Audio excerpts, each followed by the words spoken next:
All right, so um, let's dive into a pretty complicated situation happening up in Canada right now. We're Okay. looking at international students specifically, Mm-hmm. and really a recent surge in fraudulent student visa All applications, right. but also asylum claims from international students, Oh, wow. which seems a little bit odd considering Canada is actually trying to reduce the number of international students they accept. Oh, that's interesting. Right, it's kind of like they're trying to lower the number, Yeah. but they're also dealing with this huge influx of applications, some of which are legitimate Yeah. and some of which aren't. Yeah, that's a real head scratcher. It is. So, to get into this, we've got some excerpts from a University World News article called Surge in Student Asylum Claims and Fraudulent Applications. Okay. And we've got some comments from Prime Minister Justin Trudeau and IRCC Minister Mark Miller. Interesting. So in this deep dive, we're going to try to figure out what is causing all of this Okay. and what it might mean for Canada's future. Mm-hmm. So let's start with the numbers. We're looking at about 10,000 potentially fraudulent letters of acceptance. Wow. And for anyone who's not familiar with what a letter of acceptance is, Yeah. this is basically a document from a Canadian institution Right. that says you got in and we have a place for you here in Canada. I see. And on top of that, there's a six-fold increase in asylum claims Really? from international students, Wow. which has reached about 14,000. No, that's a big number. It is a large number. Yeah. But I think it is important to note that, well, 10,000 fraudulent letters of acceptance sounds like a Yeah. lot. Yeah. It actually represents about 2% of the total applications. Oh, okay. So it shows that there's a systemic issue. Mm-hmm. But the vast majority of applications are actually legitimate. Right. What I find interesting is that this letter of acceptance system, Okay. or as we'll call it for short, the LOA system, Mm-hmm. is really new. Really? It was implemented in January of this year. Oh, wow. So it's brand new. Yeah. And that's maybe part of the reason that there's this surge in fraudulent activity. I think so, because Yeah. before, institutions had more direct control over verifying student applications. Okay. But now with this new system, Mm-hmm. letters of acceptance are issued electronically, Right. and they're much easier to replicate. I see. So it's like they tried to streamline the process, but Yeah. they accidentally opened up this loophole Right. for fraud. Exactly. And it seems that some people are unfortunately taking advantage of that.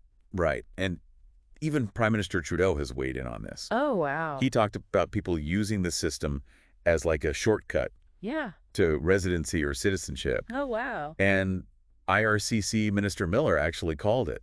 Oh, really? The rise in asylum claims an alarming trend. Oh, yeah. That's not good. So it seems like there's definite concern from the government. Yeah, it really does sound like it. But it's important to remember that these are students. Mm-hmm. These are individuals who are trying to navigate a system that can be really confusing. Right. And they have hopes and dreams. Yeah. And some of them might be so desperate to stay in Canada Yeah. that they resort to measures that are risky. Yeah, I see. Or they might be falling prey to these ghost consultants. Oh, yeah, I've heard of those. Who are these shady people who promise Right. easy pathways to residency, Right. but often for a very large sum of money. Yeah. It's a real shame. It is, and it's important to remember Yeah. that behind these statistics Yeah. are real people, and it's Mhm. impacting their lives. Their hopes and dreams. Exactly. Yeah. And all of this is happening as Canada is trying to figure out their stance on international students. Right. Because in recent years, the number of international students in Canada has skyrocketed Really? by 35%, and it's reached about 1.1 million this year. Wow. That's a lot of people. Yeah, and that rapid growth has caused people to be concerned about affordable housing, Yeah. Especially in those big cities. especially in places like Vancouver and Toronto. Yeah. And the government is also worried that some institutions, Okay. especially for-profit colleges, are actually exploiting the system Oh, how so?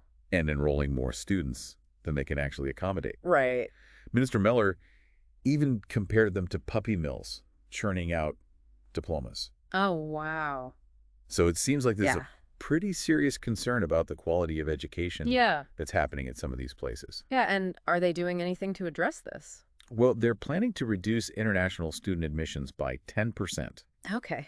for each of the next 2 years. So for the next 2 years, there'll be a 10% reduction Yes, in international students. which creates this weird paradox Yeah. because they're trying to reduce the number of students, Yeah. but they're also dealing with this influx Mm-hmm. of applications. Yeah. It's like a revolving door. You're trying to close it, Yeah. but people keep coming through. Yeah. And it's really complicated. Yeah. Both for the students and for the immigration system. Yeah, so let's talk a bit more about this letter of acceptance conundrum. Yes, please. Shall we? So I think it's really important for listeners to understand how this LOA system works. Right. Because it's at the heart of this whole issue. Okay. So Yeah. what exactly is a letter of acceptance? Okay. And why is it so susceptible to fraud? So a letter of acceptance, or an LOA, Yeah. as it's called, is a really important document that's issued by designated learning institutions, or what are called DLIs. And these are basically Canadian schools that have been approved by the government to accept international students. So think of it as like a confirmation from a school that a student's been accepted into a program, and importantly, has secured housing.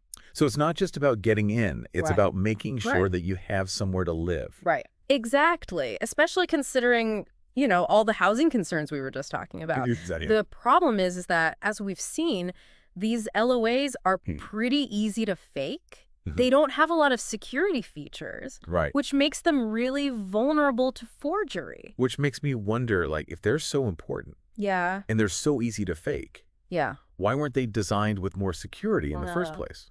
That's a really good question, and one that I think a lot of people are asking. It seems that the government was really trying to make the application process easier and faster and more efficient. But maybe they overlooked the potential for fraud.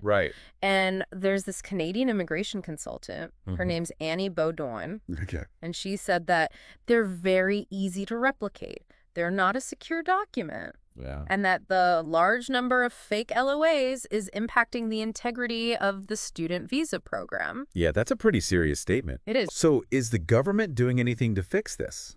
They are aware of the problem. Okay. And they are working on it. They're trying to move to a system where schools directly verify the legitimacy of the LOAs. Okay. So that should make things a little bit more secure. Right. But we'll have to see how effective it is. It's like whack-a-mole. Yeah. You solve one problem, another one pops up. Exactly. But let's move on to the surge in asylum claims now. Okay. Because it is important to remember that in Canada, anyone has the legal right to seek asylum and have their claim assessed. Right. And that's done on a case-by-case basis. Exactly. And that's like a cornerstone of the Canadian system. It is, but the sheer volume of these claims coming from international students is definitely eyebrow-raising. Yeah, for sure. There's a lot of them coming from students at 3 Ontario colleges.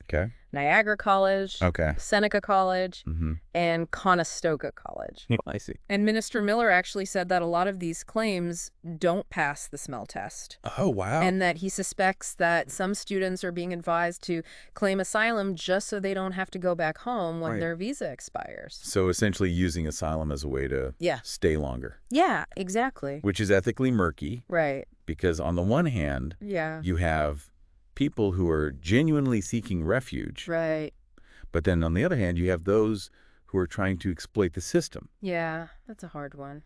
It is a delicate balancing act. For the government. To kind of figure out the integrity of the system. Yeah. But also make sure everyone has a fair hearing. Exactly. And it's also important to remember that this impacts the institutions themselves. Yeah. Because we talked about the strain on immigration and asylum systems. But Sheridan College, for instance, they actually had to suspend some programs. Oh, wow. Because of the decline in international students. So these attempts to reduce the number of students are having kind of a ripple effect across all of higher education. It makes you wonder if stricter regulations are actually pushing students to take more drastic measures. Yeah, are they actually fueling the problem they're trying to solve? It's a really important question. It is, and it's a reminder that sometimes the unintended consequences can be just as impactful as the intended ones. Right, and it just goes to show that managing immigration is really complicated. In an increasingly interconnected world. Exactly. It's only getting more complicated. Yes, and I think we've uncovered a lot already. Yeah. But we're just scratching the surface. Right. So let's pause here. Okay. And we'll pick up this conversation in the next part of our deep dives. Sounds good. Where we'll look into this a bit further. All right. And explore some potential solutions. Great. And paths forward. I'm looking forward to it. Yeah, it really is. Like, you make one move, Yeah. and it impacts everything. It's like a chess game. Yeah. Where every move Yeah. has these huge consequences. Yeah, and the stakes are really high here. Yeah. We're talking about education in Canada. We're talking about the lives of thousands of students. Yeah. And Canada's global reputation. Yeah. It's a lot It is. to think about. Mm-hmm. But speaking of interconnectedness, Yeah. we haven't really talked about India's role in all of this. Right. Indian students are the largest group of international students in Canada. Yeah, they are. And it seems like they've been particularly affected Oh, wow. by all of this. Yeah, I imagine so. And it's even caught the attention of media outlets in India. Really?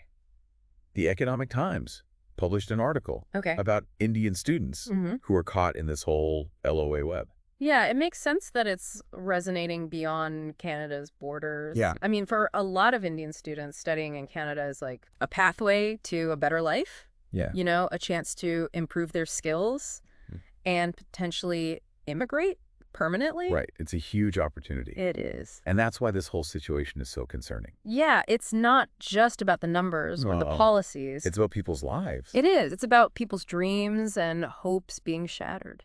Right. And some of these students might have invested their life savings to come here, right, only to find themselves in a system that feels like it's rigged against them. And it's working against them. Yeah. Yeah, that's awful, but there is a little bit of hope. Really? An IRCC spokesperson said that the verification process should deter fraudulent activity while protecting genuine applications, and that individuals who are legitimate students and were unaware of the fraud could actually receive temporary resident permits, which would allow them to stay in Canada without any penalties. So there's a chance for those who were tricked, Yeah. who didn't know that they were part of a fraudulent scheme. Yeah. Exactly. It seems like the government is trying to distinguish between Right. those who intentionally committed fraud and those who were victims of fraud. Which is really important Yeah. to distinguish between those two. It is.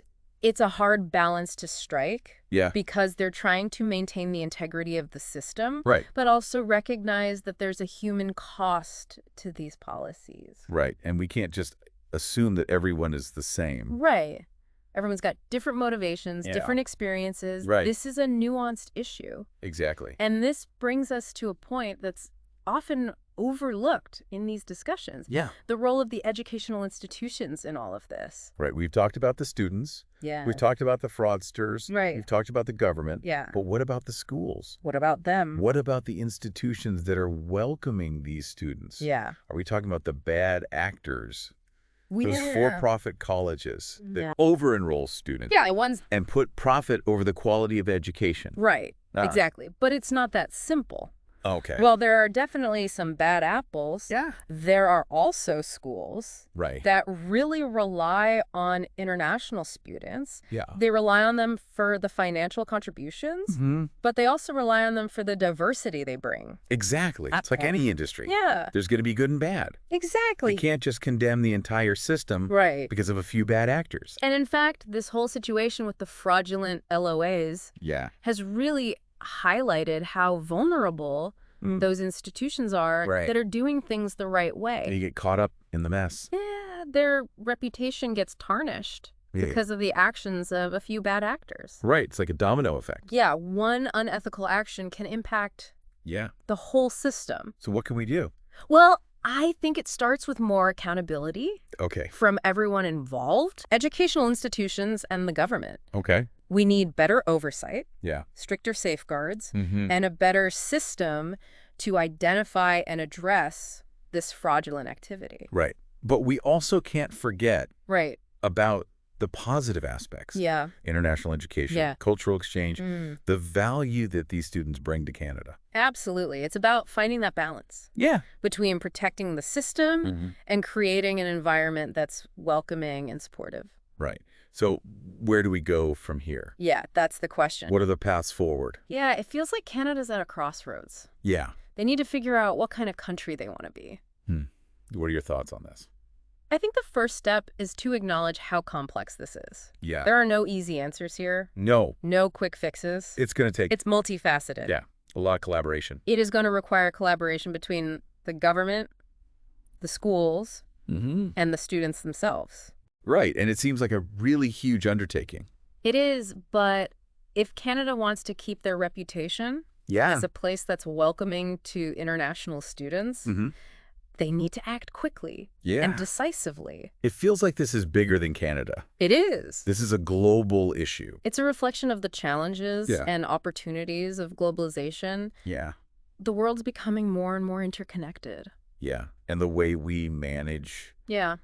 the flow of people. The movement of people between borders Yeah. will have a huge impact on everyone. Yeah. What do you think the long-term impact of all this will be? That's the question, isn't it? It is. What do you hope people take away from this deep dive? I think the biggest takeaway is that the world's becoming more interconnected, and the way we manage immigration is going to have a big impact on everyone's future.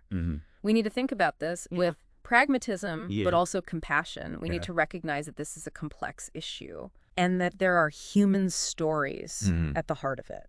Yeah. This deep dive has really opened my eyes to this whole situation. We've explored so much. Yeah, the complexities of the international student system in Canada. Yeah. The challenges of being open and welcoming. Yeah. But also maintaining security. And the human impact of all of these policies. Yeah. It's been a really interesting conversation. And it's not over. No, it's not. We're going to continue this conversation in the last part of our deep dive. Okay. So stay tuned. Yeah, it really feels like a turning point, not just for Canada, but for everyone who's dealing with similar issues. This whole thing really makes you think about what it means to be a welcoming nation. Yeah. Especially in a globalized world. And there's so many different definitions of what welcoming is. Right. There's no one definition. Yeah. It's all about balance, isn't it? Yeah. Like, how do you be open, offer opportunity, but also protect your borders? And your systems. Right. And if Canada doesn't get this right, they could really hurt their reputation as a place that's great for international students. Right. And that'll impact their economy and their culture. This situation in Canada is like a tiny version of the global immigration debate. Right. Everyone's trying to figure this out. Yeah. How do you manage the flow of people across borders? In a way that benefits everyone. Yeah. And is sustainable. And that makes you wonder, what will the impact of all of this be? Yeah. Yeah. What will happen to Canada? Yeah. What will happen to students around the world? What are your thoughts on this? Well, if I had to sum it all up, I'd say that the world's becoming more interconnected, and how we manage immigration is going to have a huge impact on everyone's future. Yeah. We have to be pragmatic about this, but we also need to have compassion. Right. We need to think about this issue and how complex it is. Yeah. And remember that these are people. These are real human stories. This deep dive has really been eye-opening. Yeah. We've learned so much about Canada's system, the challenges they're facing, and how these policies are impacting people. And I hope our listeners will continue to explore this topic. It's important to look at this from all sides and come to your own conclusions. So to all our listeners out there, Yeah. thanks for joining us on this deep dive. We appreciate you listening. And we hope this has sparked your curiosity. Keep asking questions. Yeah. And we'll see you next time.